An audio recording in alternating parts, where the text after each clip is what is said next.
Hello, and thank you for joining us today. We're going to walk through the need for deterministic security and explain why current security technologies fail to meet today's security needs. And we'll explain how deterministic security works. First, let's take a look at what's happening with applications and security today. We know that organizations are moving to the cloud. A recent survey found that 75% of organizations are already using public cloud infrastructure, but the same survey found that less than 25% of the security budget has been allocated to secure that same cloud infrastructure. And if you look at the attacks that are happening, 37% of attacks are zero-day, meaning they're using an attack method not previously seen before. And even more troubling, 35% of attacks are now fileless, using new, more sophisticated methods to breach systems and applications. What this means to security is that we need a new way to prevent and detect attacks. Knowing what attacks happened before isn't enough. We can't rely on pattern matching or even heuristics, machine learning, artificial intelligence, or any other new technologies that are based on past experiences. If we look at what's typically used by security devices today, we find that the defenses are made up of a combination of signatures, or what's also called traditional pattern matching, heuristics, sometimes referred to as fuzzy logic, and finally the latest buzzword in security, machine learning, or sometimes referred to as artificial intelligence, or AI. All of these technologies have the same thing in common. They all rely on a past attack having occurred to detect a new attack, or in other words, variations on these past attacks. Let's get an example of this in more detail so you can see what we're talking about. For our first example, we'll take a look at a well-known vulnerability, SQL injection, and how SQL injection works. SQL injection works on the principle that when you enter a form, the form will query a database with SQL. For example, to verify username and password, that query will fail if you put in the wrong username and password combination. The hack that a cybercriminal will use to get entry is to inject some SQL that will then make the query true without the use of a correct username and password, thereby granting access. The most well-known of these is adding or injecting the SQL construct or 1 equals 1 to the end of the form to get the SQL query to come back as true. Because of course to a computer, 1 will always equal 1. But blocking that addition is pretty easy with a pattern or a signature match. Let's assume the hacker gets a little more sophisticated and changes his query that he adds to the end of the construct to, let's say, or 2 equals 2.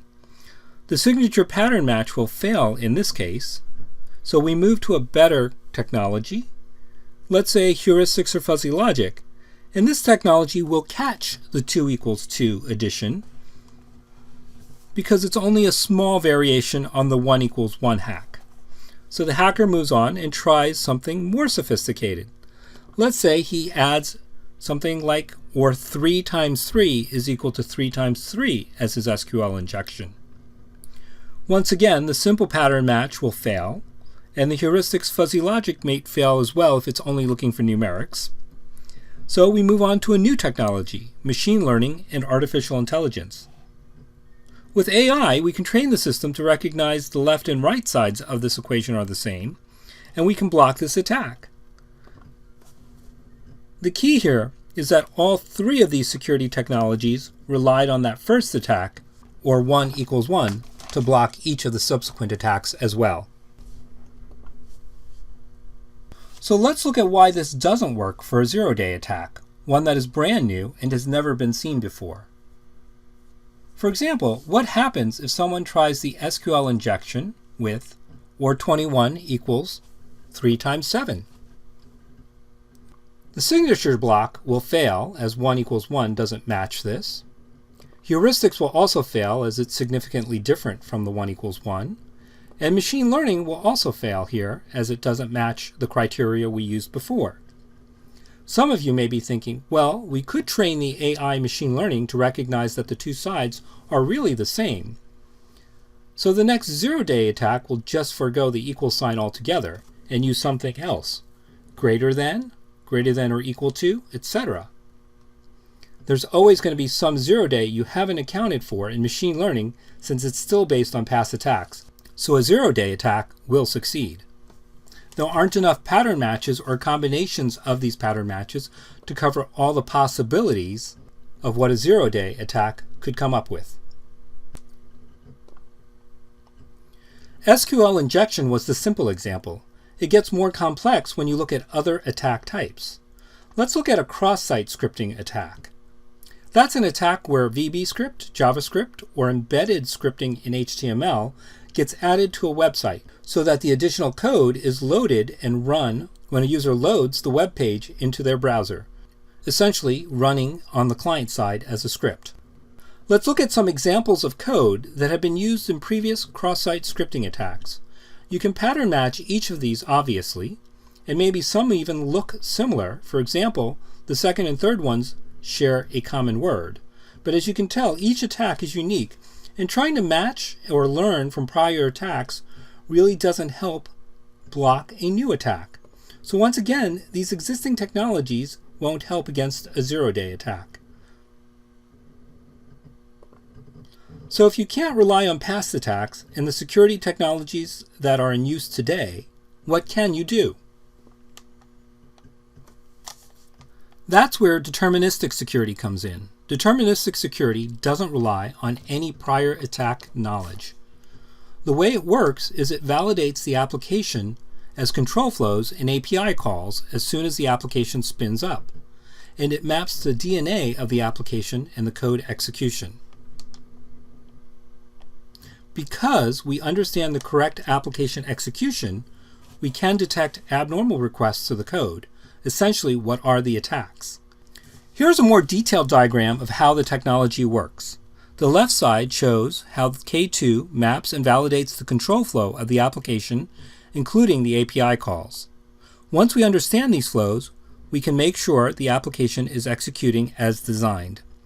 If someone deviates, like shellcode or malicious system calls, we can detect these in real time and alert to the attack with no false positives. One of the other unique items that K2 provides is it gives complete attack vector information down to the file name being attacked and the line number of the code that was involved in the attack. K2 has 8 patents granted or pending on this unique technology. The overall benefits of using deterministic technology includes true protection against zero-day attacks, since we have no reliance on past attacks. There's also no false positives, and because we are monitoring continuously, it's complete runtime protection. Also, because we don't have to process any long signature or pattern lists, our technology is extremely lightweight and we use a minimal amount of CPU and memory, making us very low impact to the system. We also have the lowest latency of any solution on the market today. In tests, we measured sub 1 millisecond impact to the application in terms of latency adds. Deterministic security really fills the gaps left by today's security technologies. So you can see overall, K2 has a number of workload protection differentiation features, including, as we discussed, zero-day protection using our optimized control flow integrity for real-time detection and no false positives. We provide complete web application security for the OWASP top 10 and other sophisticated attacks, including zero-day attacks as discussed before. And we provide memory-based attack protection, real-time protection against advanced memory-based attacks that are fileless. Fileless attacks are one of the fastest growing attacks happening today. And then once again, we provide that complete visibility into the attack, including the exact file name and line number of the vulnerable code. K2's comprehensive workload protection is available for use in the public cloud like AWS, Azure, and Google, in your private cloud for on-premise data center use, And we work with virtual machines, containers, Kubernetes, and in bare metal as well. We provide web application security, as mentioned, for the OWASP Top 10, runtime protection, the memory-based protection that we talked about earlier, and we integrate with leading firewalls to provide real-time attack blocking using source IPs and session IDs. Another use for K2 is in pre-production testing.